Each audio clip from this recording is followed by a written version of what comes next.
Good afternoon. How's everyone? All right. Well, I'm Christina Kosmowski. I'm the CEO of LogicMonitor. We are a hybrid observability platform that's powered by the wonderful AI. So today, I am going to talk to you about how AI and data quality are the dynamic duo. Data is the lifeblood of AI. And I'm going to do that through illustrating soccer or football, as you call it here. So before I do that, I'm just going to give you a little bit of background on myself. So at LogicMonitor, what we do is we collect and monitor data from companies' infrastructure and applications, and we use AI to predict when anomalies or problems will occur that could result in bringing down a system or your entire technology system. Prior to that, I've spent 25 years in enterprise software with stints at Salesforce and Slack, and I studied industrial engineering in college. I'm going to age myself, almost 25 years ago, and stochastic modeling and machine learning was at the core there. So some of this AI trend is not new. And yes, I was the captain of the varsity soccer team, hence my passion for soccer or football. All right, I think I've somehow screwed up these slides here. So AI is like soccer. It's viewed as magic. The promise is immense. It's going to solve everything, right? It's going to solve all of our problems. It's just like that star midfielder who's going to turn your team into a championship. The recent buzz around ChatGPT exemplifies the changing landscape of AI and the exciting area that we can do. It's no longer for the engineers or the computer scientists. It's now accessible and available to anyone. So this buzz has caused business leaders, CEOs, boards, all to get very excited and put pressure on their teams to come up with a strategy. What is your AI strategy? This is exciting because it's forcing innovation. It's forcing innovation in large enterprises who are often risk adverse. It's funneling resources and funds to support AI and the innovation around it. But this can be a little dangerous because the expectations are off the charts. And AI, while it's magic, it can't solve everything. Just like Messi going to Miami, while he is solving some things, it brought out the fans, it brought out people who didn't even know soccer or football, and it drove up the ticket price. So just like Miami, just like these champions coming to the soccer teams, you need a coach. You need a coach to harness all of those star players, to harness the strategy and the resources to make this a reality. So let's shift right now to the heart of the problem, AI and data quality. In soccer, the success hinges on the quality of the players and their seamless correlation on the field.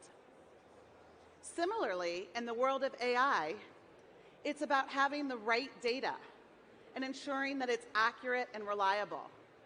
I heard stories earlier this week right here at the WebSummit about how people were using ChatGPT and it gave them the wrong answers. It wasn't the model that gave them the wrong answers, it was the quality of the data that they were looking at. So there's three areas that we talk about, the 3 C's: coverage, context, and correlation. Every player on that soccer field is an important data element that needs to understand what's happening on the field and work together to achieve success. Similarly, with data, you have to be able to see the field, you have to understand what's happening on the field, and you need it to correlate and work together. So let's start by exploring coverage. Coverage is, can you see all the data? Do you have access to all the data? In our work at LogicMonitor, it's, can we see all of the technology environments? Do we understand all the data sources that it's coming from? If the answer is yes, then you have the coverage necessary to create and mine reliable data for your AI integrations. Just like in soccer, if you only can see a part of the field, you're going to be missing significantly what's happening. And you might have that defender or that forward go right around you and not even know. So it's not just about seeing the data. You have to understand it. So great, you can see the field. You now have all the data. You can see it. You're gathering it from multiple sources. But do you understand that data? Where is that data coming from?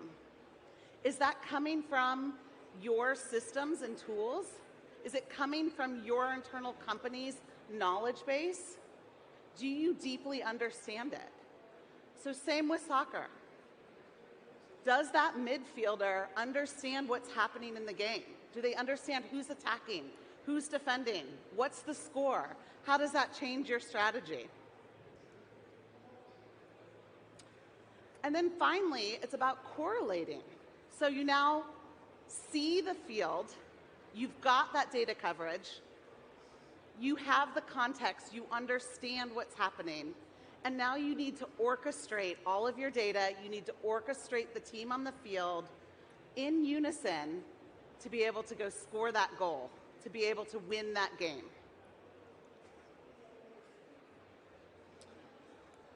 So now you have this data, you can see it all, you understand it, it's working together, and now it's time to predict. Do I think the other team's forward is going to take a shot now? Do I think they're going to dribble? Do I think they're going to pass? And how do you predict? You predict based on analyzing past games, watching tape, understanding what are the different players' moves, and a little bit of intuition as well. That's what AI does. AI provides predictive models. It uses algorithms like machine learning to predict what's going to happen next. And just like in soccer, the more you play, the more you analyze, the more data you have, the smarter it gets. So these predictive models look at historical patterns. The more data it can see, the better it gets at predicting. And this prediction has been around for a long time. Back when I was studying ages ago in university, we were doing these, but these models are getting smarter and faster. But what's really exciting, and what all this buzz has been about lately, is now this concept of generative AI. Generative AI is taking this data and this predictability and harnessing it from operations to innovation and creating the land of possibilities. So you have that star forward like Messi, who can create.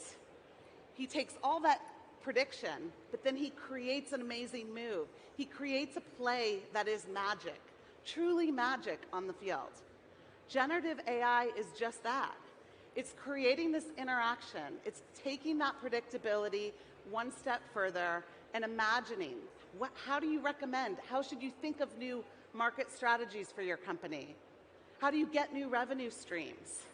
It's innovative, it's imaginative, it's interactive, and it's special, and it's magic.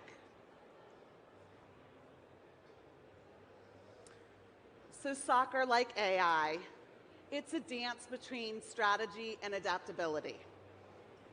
Successful teams can adjust their game, and they can respond dynamically.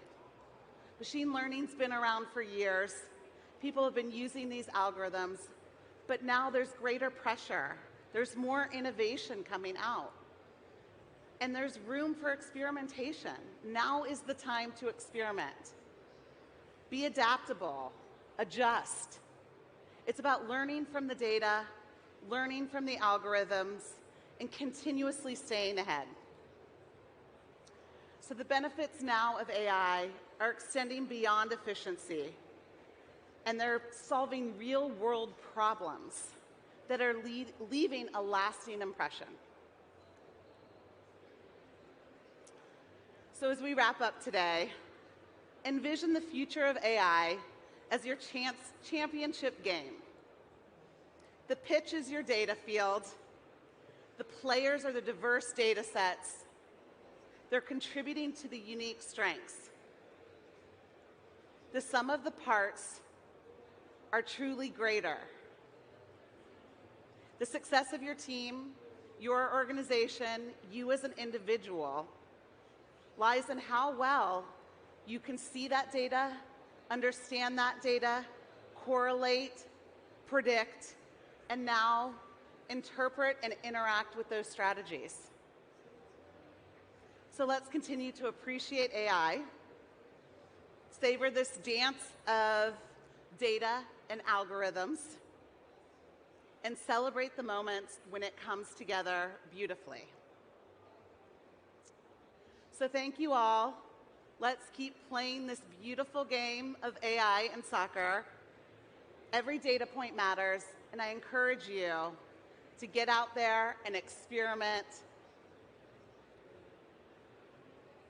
And it was great to talk to all of you, and I hope to see you soon. Thank you.